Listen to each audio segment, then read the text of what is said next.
Okay, so here's the question. Which is bigger? Is it 63 centimeters or 6 meters?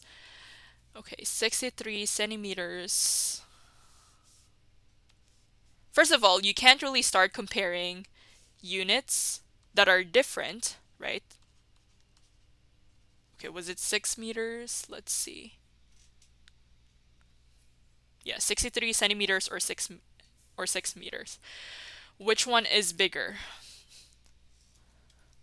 Sorry guys, this copy and pasting has been so sensitive with my pen.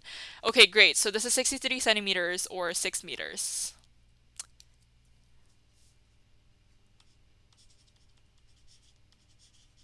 Okay, so which one is bigger? So first of all, you need to make sure that the two units are exactly the same before you even start comparing, because how can you compare when two units are different, right?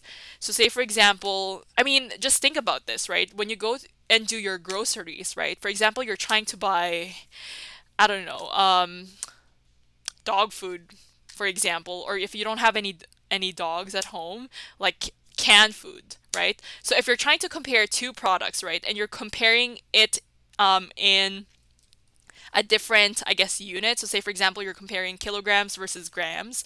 You can't really accurately tell which one is going to give you the most, right? Or the cheapest one, for example, or the more expensive one. So that's why I think this is really important when it comes to identifying which one is bigger. So yeah, whenever you're comparing, for example, liters is a good one too. When you're trying to buy, I don't know, like juice or something. So you need to make sure that the units are the same, right? For you to have that accuracy when you're trying to buy something, right? So if you have centimeters or meters, right? That means one of them needs to be centimeters or one of them needs to be meters, right? So if you have meters, right, I can easily convert this into centimeters because I know that for every 1 meter, this is 100 centimeters, right? So if this is 100 centimeters, that means when I cancel out my meters, right, I'm going to get centimeters. Does that make sense? So you're going to apply unit analysis here or dimensional analysis because you know that for every 1 meter, right, you want to get rid of your denominator, which is in meters. Therefore, you get to centimeters. So this is actually 600 centimeters, right? So now, because both of them are in centimeters, you can actually say that 6 meters is bigger. Great. Okay, and just so you're wondering, okay, so how do I remember that for every 1 meter, that's 100 centimeters, right? No problem. This is my mnemonic that has been, I guess, in my head since middle school.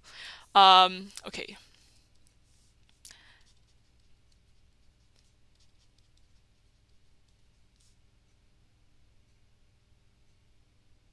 hold on. Let me just think of the mnemonic that I used. Okay.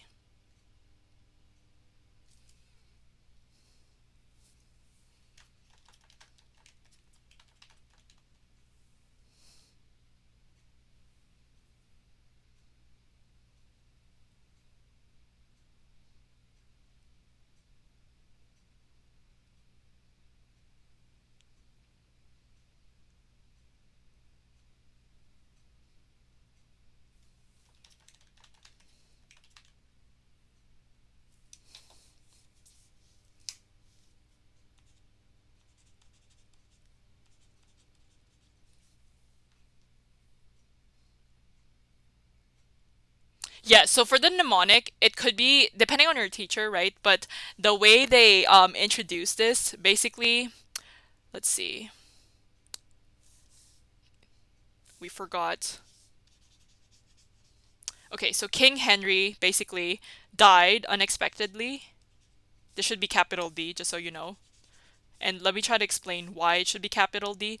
So King Henry died unexpectedly drinking chocolate milk. Yeah, I don't really use the mnemonic anymore because I pretty much remember this now. But yeah, for you who are still learning this for the first time, so we have, okay, let's try to move this if we can.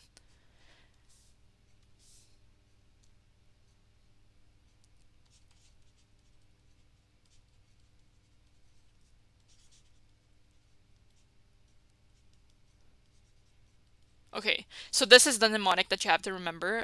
King Henry died unexpectedly drinking chocolate milk. I know this sounds pretty stupid, but basically this is how you're going to remember your SI units of conversion when you're looking at kilo. This is hecta. This is deca. So maybe I can write that. Okay, so this is KILO. So kilo. This is hecto rather, not hecta. And this is deca, so DECA or KA. And this is basically your unit, which is in grams. It could be meters, it could be liters, right? It's just your standard unit. So meters or liters. And then D here should be small d now because you're looking at deci. Okay, drinking unit. Okay, deca. This is deci, and this is centi, and this is milli, right? Okay, the reason why I'm trying to emphasize the capital letter, it's because whenever you're saying kilometers, right? I know sometimes they use just the smaller case, K, but typically it should be capital K and it should be small m. Does that make sense? And then if you're looking at centi, it's actually small c and you have the small m, right? So everything is lowercase. Right. So yeah, so this is basically your mnemonic, right? Again, it could vary depending on who your teacher is, but um, I mean, I'm just gonna use this for now. So if you have, let's say, let me just think of a number. Okay, let's try 50. Okay, so let's say I'm currently at 50 meters, right? And I wanted to convert this into centimeters, right? So how do I know what's the number that I need to remember to convert this into centimeters, right? Aside from just remembering that this is by 100. Well, if you remember this mnemonic, right, you know where to go. So because you're moving this to the right, right? I guess you're starting from meters, which is in unit, and you're going this way, right? In this direction. So you need to actually bypass deci first before you get into centi. Does that make sense? So it's like you before you actually go to one destination, which is centi, you actually need to bypass a door, which is deci. Does that make sense? So if you're starting at 50 meters, you need to pass through the door of deci and then you get into centi, right? So meaning you need to have two places that you need to go to. Does that make sense? So that means when you're moving this twice, as you can see, there's like two over here, two places, you would have to multiply, right? Because you're moving to the right. So anytime you're moving to the right, you're multiplying. That's the operation that you're using. And then on top of that, because you're moving twice, that means that's the number of zeros that you have after one. So that means this would be two zeros because you're moving twice, right?